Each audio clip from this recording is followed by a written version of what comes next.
தேவனுடைய பரிசுத்த நாமத்துக்கு மகிமை உண்டாகட்டும். இந்த ஆசீர்வதிக்கப்பட்ட மனமகிழ்ச்சியான காலவேளையிலே உங்களை கர்த்தராகிய இயேசுவின் நாமத்திலே வாழ்த்தி வரவேற்கிறேன். நல்லா இருக்கீங்களா?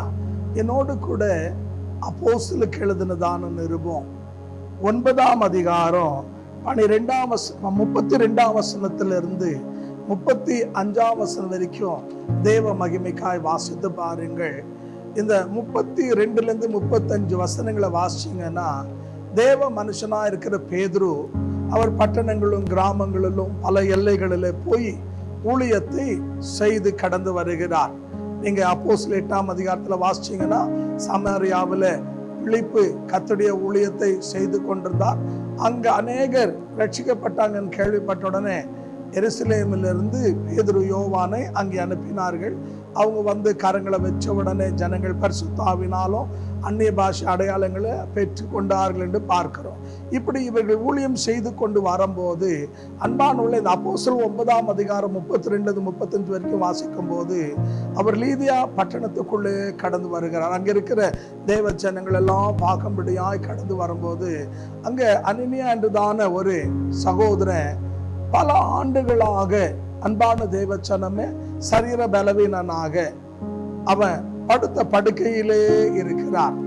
ஆனா பேதுரு பார்த்தீங்கன்னு சொன்னீங்கன்னா, வேதம் சொல்ற அவர் 8 ஆண்டுகளாக என்ன பண்ணாருங்க, வியாதி பலவீனமாய் இருந்தாரு, படுத்த படுக்கையோடு இருந்தாரு அப்படின்னு வேதம் சொல்லுது. இந்த வார்த்தை கேட்கிற அன்பான சகோதரனே சகோதரியே, இந்த காலவெளியில, ஏன்னா சில நேரங்கள்ல சில தேவ பிள்ளைங்க வந்து சொல்லுவாங்க, ஐயா எனக்காக ஜெபம் பண்ணுங்க, நான் ரட்சிக்கப்பட்டு 20 வருஷம் ஆயிடுச்சு, இன்னும் என் புருஷன் ரட்சிக்கப்படவே இல்லைன்னு சொல்லி.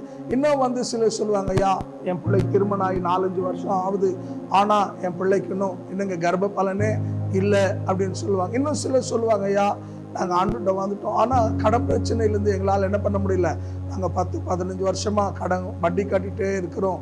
இப்படி சொல்லி அநேகர் தங்களுடைய வேதனைகளை, தங்களுடைய துக்கங்களை அவங்க எங்கள்கிட்ட ஜெப குறிப்பா ஜெபம் பண்ணுங்க அப்படின்னு சொல்லுவாங்க. நான் எதுக்கு இந்த வார்த்தை சொல்றேன்னா, பிரியமான தேவ ஜனமே, பல வருஷங்கள் போராட்டங்கள், பல வருஷம் பிரச்சனைகள், பல வருஷம் பலவீனங்கள், நம்ம பல நேரத்தில் யோசிப்போம் என்னைக்கு நம்ம நிலைமை மாறும்.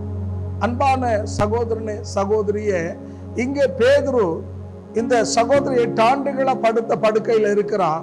அவனை பார்த்து இயேசுவின் நாமத்துல சுகம் உண்டாவதாக என்று கட்டளையிட்டார். உடனே சுகம் ஆயிடுச்சு. ஏன்னா கர்த்தருடைய வசனம் சொல்லுது, தேவன், அன்பான தேவ ஜனமே, அப்போஸ்தலருக்கு எழுதின நிருபம் 2ஆம் அதிகாரம் 43ஆம் வசனத்திலிருந்து 46ஆம் வசனம் நீங்க வாசிச்சீங்கன்னா, தேவன் அப்போஸ்தலருடைய கைகளால அற்புதங்களை அடையாளங்களை செய்து திருவசனத்தை உறுதிப்படுத்தினார் என்று சொல்லி, தேவன் அவளை கொண்டு என்ன பண்ணாரா, அற்புதங்களை, அதிசயங்களை, பெரிய காரியங்களை செய்தார். அன்றைக்கு செய்த அதே தேவன் இன்றைக்கும் செய்ய வல்லவரா இருக்கிறார். நம்முடைய பிரியமான தேவ ஜனமே, சூழ்நிலையை பார்த்து, நம்ம கடந்து போற பாதையை பார்த்து நம்ம என்ன பண்ணக்கூடாது, சோர்ந்து போகக்கூடாது. ஏன்னா ஆண்டு சொல்லும் போது அவர் ரொம்ப அழகா ஏசாயாவில் சொல்லுகிறார், நீ தண்ணீரை கடக்கும் போதும், ஆறை கடக்கும் போதும், அக்கினியை கடக்கும் போதும் நான் உன்னோடு இருப்பேன். யார் நம்மளை கைவிட்டாலும் ஆண்டவர் நம்மளை கைவிட மாட்டார்.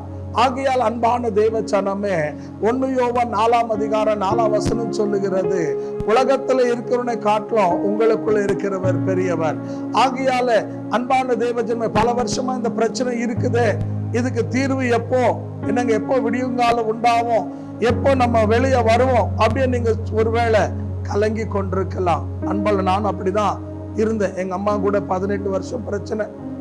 என்னங்க, என்னை பார்த்து பலர் ஏளனமா கேலி பரிகாசம் பண்ணுவாங்க. ஒரு ஊழியக்காரரு, இவங்க அம்மா பார்த்தா பைத்தியமா அழிஞ்சிட்டு இருக்கிறாங்களே அப்படியெல்லாம் கேலி பண்ணாங்க. ஏன்னா உலகம் இருக்கிறத பேசுறதுக்கு தான். சில கேலி பண்ற கூட்டம் இருக்கும். சாமியே கேலி பண்ணாங்க, நம்மள கூட பண்ணுவாங்க. அதான் நம்ம என்ன ஆயிடக்கூடாது, சோர்ந்து போக கூடாது. நான் என்ன செய்தேன்னு தெரியுங்களா, ஜெபம் பண்ண ஆரம்பித்தேன். 18 வருஷம் பைத்தியமா இருந்த எங்க அம்மாவை கர்த்தர் அற்புதமா சுகம் கொடுத்தாரு.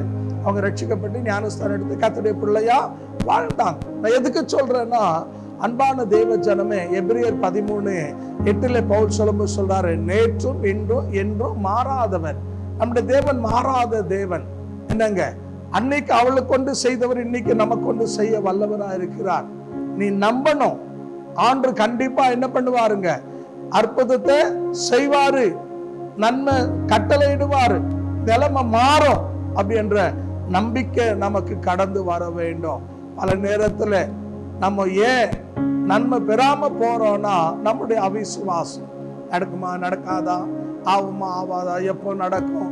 அன்பான தேவ ஜனமே, 2 ராஜாக்கள் 3ஆம் அதிகாரம் நீங்க 15-20 வசனம் வாசித்து பாருங்க. ஆண்டவர் சொல்றாரு, நீ காத்தையும் காண மாட்ட, மழையும் காண மாட்ட, அற்புதம் நடக்கும். நீ தேவனை நம்பு, கண்டிப்பா அற்புதமா தேவன் செய்வார்.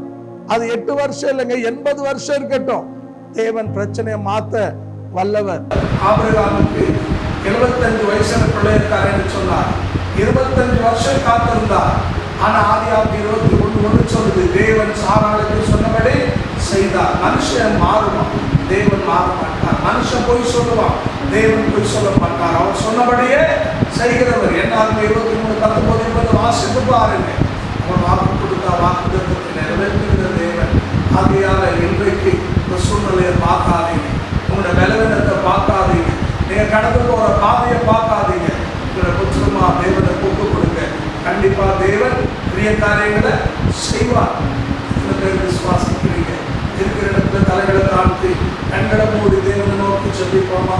பரிசுத்த பிதாவே, சமீபத்தில் தூரத்தில் இந்த வார்த்தை கேட்டுக்கொண்டிருக்கிற தேவ பிள்ளைகளுக்காக ஜெபிக்கிறோம். 8 ஆண்டு படுத்த படுக்கையில் ஆண்டவரே கர்த்தா, கை கால் விளங்காதவனாக அன்று சற்றாகிலும் சுகம் பெறாத மனுஷனை இயேசுவின் நாமத்தை சொன்னவுடனே அவன் சுகமடைந்தான், அவனுக்கு ஆரோக்கியம் உண்டானது, அற்புதம் நடந்தது. ஆண்டவரே, அதே தேவன் இந்த வார்த்தை கேட்கிற உணர்த்தப்பட்ட ஒவ்வொரு பிள்ளையுடைய வாழ்க்கையில மாறாத பிரச்சனைகள் மாறுவதாக. ஆண்டவரே, ஆகாத காரியங்கள் ஆகட்டும், அடைக்கப்பட்டதான வாசல்கள் திறக்கப்படட்டும், அடைக்கப்பட்ட கர்ப்பங்கள் திறக்கப்படட்டும், அற்புதங்கள் நடக்கட்டும் இயேசுவின் நாமத்துல. அவருடைய குறைகள் எல்லாம் தேவன் கிறிஸ்துவுக்குள்ள நிறைவாக்கி அற்புதங்களை செய்து ஆசீர்வதியும். சமீபத்திலும் தூரத்திலும் வார்த்தை கேட்டு உணர்ந்து ஒப்பு கொடுத்த யாவரையும் ஆசீர்வதியும். இவள் ஆத்மா வாழ்றது போல எல்லாவற்றிலும் வாழ்ந்து சுகமா இருப்பது விச்சயம். சுகபலனை தந்து வழி நடத்தும் இயேசுவின் நாமத்தில் பிதாவே, ஆமென். கர்த்தர் உங்களை ஆசீர்வதிப்பாராக. நான் விசுவாசிக்கிறேன், தேவன் உங்களோடு பேசியிருக்கிறார். ஆகையால கண்டிப்பா நீங்க இன்னும் ஆவிக்குரிய வாழ்க்கையில வளரணுமா? இந்த கால வேளையில அன்பான தேவ ஜனமே, எங்க தொலைபேசியின் வழியா எங்களோடு நீங்க அணுகலாம். உங்களுக்கு ஜப குறிப்பு இருந்தா தெரியப்படுத்தலாம். அதோடு முக்கியமா மே மாசம் 1ஆம் தேதியிலிருந்து 21ஆம் தேதி வரைக்கும் 21 நாள் உபவாச ஜபம் இருக்கு. சாயங்காலம் 7லிருந்து 9 மணி வரைக்கும் ஒவ்வொரு நாளும் 21 தேவ மனுஷன் தேவ வார்த்தையை பகிர்ந்து கொள்ளுவாங்க. வாங்க, பங்கு பெறுங்க. கர்த்தர் உங்களை ஆசீர்வதிப்பார். உங்களுக்கு அரங்க தொடர்ந்து ஜெபிக்கிறோம். ஆமென்.